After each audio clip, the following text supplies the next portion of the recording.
So this is what it's all about. We are live. Hey guys, how you doing? Happy Monday. We are here, the agents who win. We want to dive in, and I was gone last Monday, so I appreciate Daniel. I think I was gone last Monday, or no, the Monday before. I don't remember. But I wanted to just say happy week, everybody. And Daniel, let's dive in. We're going over our Track Plus program, which is what we're doing, our 12-week program with our teams. And this last week was really about time blocking. And so I wanted to just dive in about time blocking and what it means and how to make your day successful. Because if we just wake up and just let the day run itself, we're never going to, we're not going to have the perfect opportunities. Some days are better than others. Obviously, you can only block so much, but there's good ways to do it. Yep. I just wanted to back up for a second and share with everyone that the Track Plus coaching program, it's a coaching program that is free if you sign up through us for that program, but it started 2 weeks ago. So the deadline for starting this 12-week session has recently passed, but we're 10 weeks from now, we're starting another 12-week session. So if anyone is interested in some coaching, some accountability, weekly group coaching sessions, it's really incredible. It's a mixture of a lot of the different coaching programs that I've participated in over the years. And it's very direct and very meticulous and very well organized. So anyone that's interested in that, just let us know and we can get you signed up for the one starting in 10 weeks. Yeah, definitely. We'll be done. And what we're doing these next 10 Mondays or 11 Mondays is going over what we've learned the week prior. So we can kind of give you a little bit of value and information from it. And this would be what you would expect coming out. So, just diving into time blocking as our days, we want to make sure, as I talk with my team, let's just call it 9, 10, 11 o'clock. If we're always just, prospecting, we're never going towards closing. So we got to prospect, close. And if we just keep focusing on the deals that we have right now, all of a sudden, you're once you close, you're unemployed until you have your next contract under your next property under contract. So you always got to be prospecting, getting things under contract while you're closing deals. And so, the old 80-20 rule, 80 of our time is expended to receive 20% of the results. 20% of the time gets 80% of the results. We want to focus the top 20% on lead generating activities, because the stuff like just transaction management, you can hire a transaction manager for that. You don't need to be working on that 100% because it is, dollar per hour activities.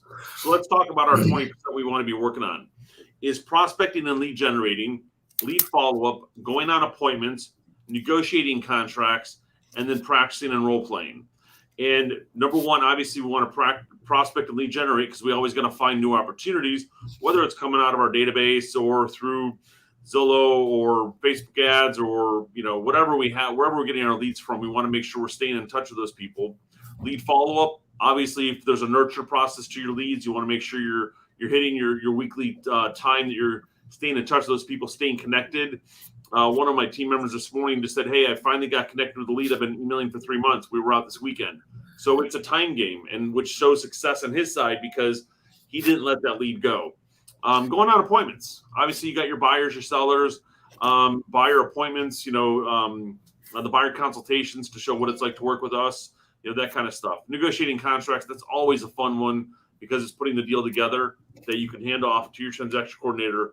And it's almost a win because you've got the deal done and you can move on to the next one.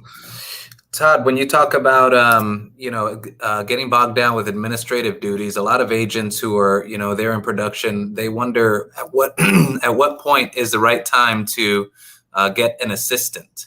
And, I would say kind of in that 20 transactions per year is a good time to get an assistant. If you're a solo agent, if you're on a team, usually the team has an admin staff that can help with those administrative duties. But if you're on your own, I would say, in that 20, 25 range is probably the best time to get an assistant if your goal is to continue growing and scaling up. Yeah, you always want to continue to scale. There's always a max of where we want to scale.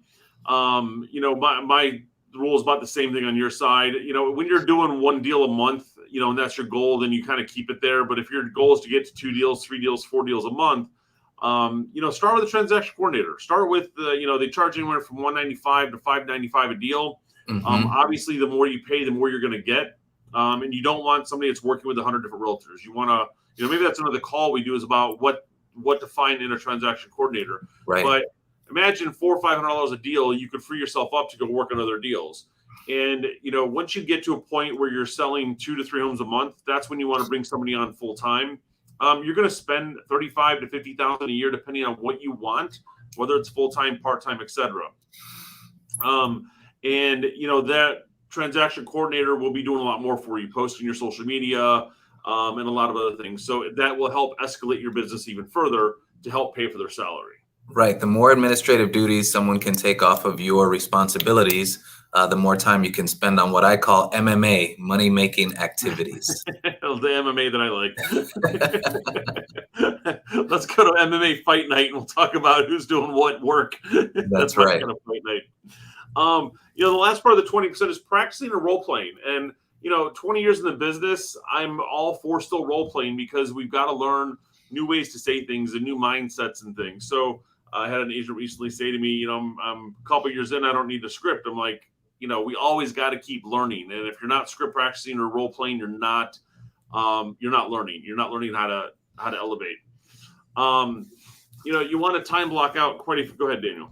No, there are some script practice groups out there also that people can get tied in with. And if you're looking for like an accountability partner or something like that, or someone to practice scripts with, we have a lot of people that have signed up for this coaching program that we're working on right now. And it's just something great to have. And we have, a ton of scripts that at our disposal that we can practice. And the benefit of it, you can be selling real estate for years and feel like you don't need scripts. But the benefit of practicing your scripts is so those answers come right off the head and you can remember exactly everything that you want to hit.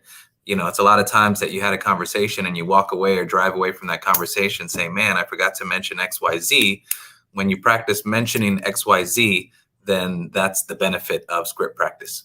Well, and with script practicing, it's not like you're going to walk in scripted. The goal is that you're going to walk in and have a conversation. Right. Hi, my name's Todd Schroth turns into, hey, it's Todd, or hey, I'm Todd, but I'm making the verbiage my own, but I'm learning how to like the extra words to add to it, because there's always going to be rebuttals and you want to make sure you're keeping up with that. If you don't keep up with the rebuttals and then how to rebut and then go to the next conversation or the leading questions to get a yes, then you're never going to get there. And so I think scripting is great, because I've had people say, well, I don't want to sound like a robot. Well, you're not going to read the thing book, word for word.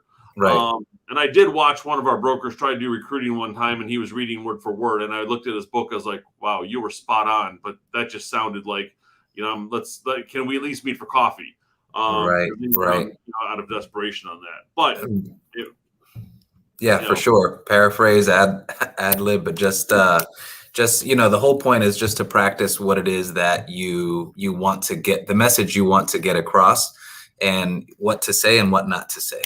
Yeah. So the second part of this is I want to talk about a time. Let's go through a time blocking exercise.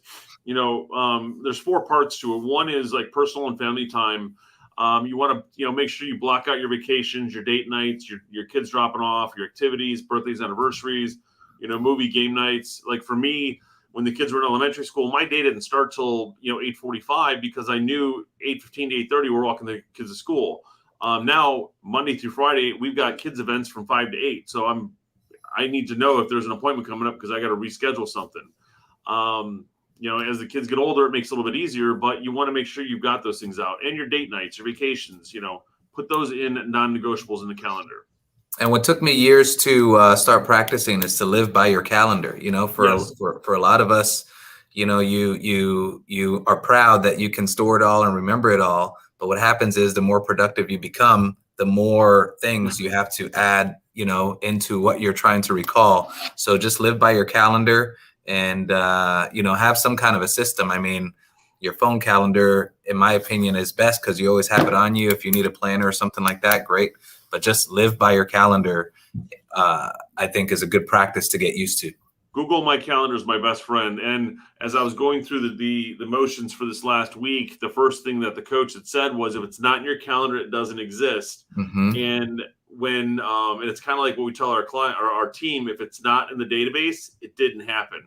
If they said they made their calls and I didn't see the calls associated with the clients, then it didn't happen. And if your goal is to make 5 appointments a week, you can schedule those 5 appointments in advance. And then your goal, either the previous week or leading up to those appointments, is to fill that white space with the people you will be meeting, those appointments. So that goes into section 3. So let me go through number 2 real quick. Events and other, immovable items. We got our trainings, we got our lead gen, our lead follow-up, and coaching appointments. Like, this is a non-negotiable for us every Monday at 10:30 that we're here and doing this. I block times before and after for my things I have going on. So to talk about like we call it predetermined appointment slots, and it's the comment in here that usually throws people off. I have 2 options each day. So when you call prospects, you drop things off, drop what you're doing. Like, hey, can I see this house? Sure, at 2 o'clock, I've got that time blocked out. Our old coach, 𝙏𝙤𝙙𝙙𝙬 had told us, she goes, set up and figure out what days and times you want to do this. Tuesdays at 2 and Thursdays at 4 and Fridays at 9. If somebody calls your office, says, hey, I want Todd to come list my house. Sure, I see he's available Tuesdays at 2, Thursdays at 4, or Fridays at 9. Which time works best for you? And then that way they know those are the times in your calendar that's going to happen. Schedule spontaneous time. Yep. But you have the time blocked out. So it's like, yeah, I know Tuesdays at 2 o'clock, I have that. Now, sometimes I can move it if I need to. I just slide something else in that appointment. But I've got those times blocked out. So like, I live by my, I've got a Calendly out there with a bunch of different stuff on it. So people will slide stuff in my calendar. I know Fridays at 11, Mondays at 10:30, Tuesdays at 10. Those are all like predetermined blocked out times, so nothing can happen. Right. And then everything else is number 4, service existing business, your flex time, emails, follow-up, organization, the website, busy work, all the other stuff that you want to, take care of. And week 1, just wanted to, quickly recap. Week 1 was establishing your sphere. For those who didn't have a sphere established, create that list of 100 people that know, like, and trust you as much as you can. Hopefully you have at least that many. And, list them with all their contact information. And that's what's going to start your sphere off. If you're someone starting out, if you've never done that exercise, you should, put that into your CRM, or at least on a spreadsheet of some sort. And if you want to create a rough draft and just write it down, just create that list of 100 and start with that. And those are the people you're going to start with for now. So we'll upload like a top performing realtors daily schedule. I'll have it done today. We'll get it uploaded to the site as well, so you guys can kind of see. And the top 100, if you don't have a top 100, you need to get it done. More than 100 people. And we'll upload a list of where to find those people, who those are. It's your dry cleaners. It's your neighbors. It's your, kid's football coach. It's your, accountant. It's the guy who owns a restaurant on the street that you eat at a lot. Or the servers there. There's a top 100 somewhere, but how we'll give you the idea on how to pull and create that. Right. So just to finish off, give you guys like a daily schedule that's like, I think, golden here for the way it's set up. 8 to 8:30, lead generation and prep. 8:30 to 11 is lead generation. 11 to noon is business servicing, which is returning calls, text, emails. Have your non-negotiable. Take time for lunch. Take time for yourself, because you got to get up and get a break. 1 to 2 lead generation. 2 to 3 business servicing. 3 to 6 listing appointments. So this perfect schedule is lead generating and business servicing, and then appointments in the afternoon.